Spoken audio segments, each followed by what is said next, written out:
Écoutez ça, si un bon Dieu existait, il y a longtemps qu'il aurait réouvert le ciel et parlé, pas besoin d'intermédiaire, mort de rire les comiques.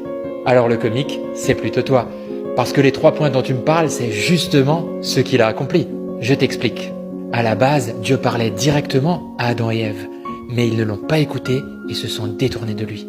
Plus tard, Dieu a parlé directement à Moïse pour son peuple, mais encore une fois, ils ne l'ont pas écouté et se sont détournés de lui.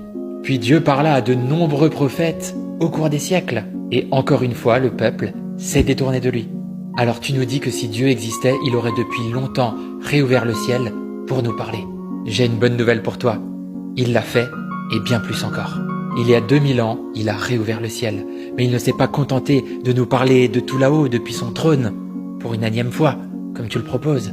Mais il a réouvert le ciel pour descendre lui-même parmi les hommes et leur parler face à face.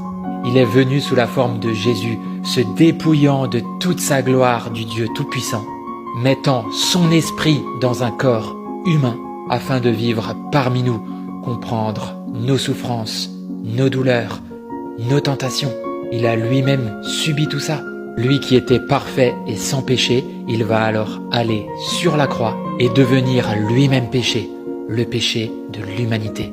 Et en mourant sur la croix, il va faire mourir le péché et son pouvoir, qui est la mort.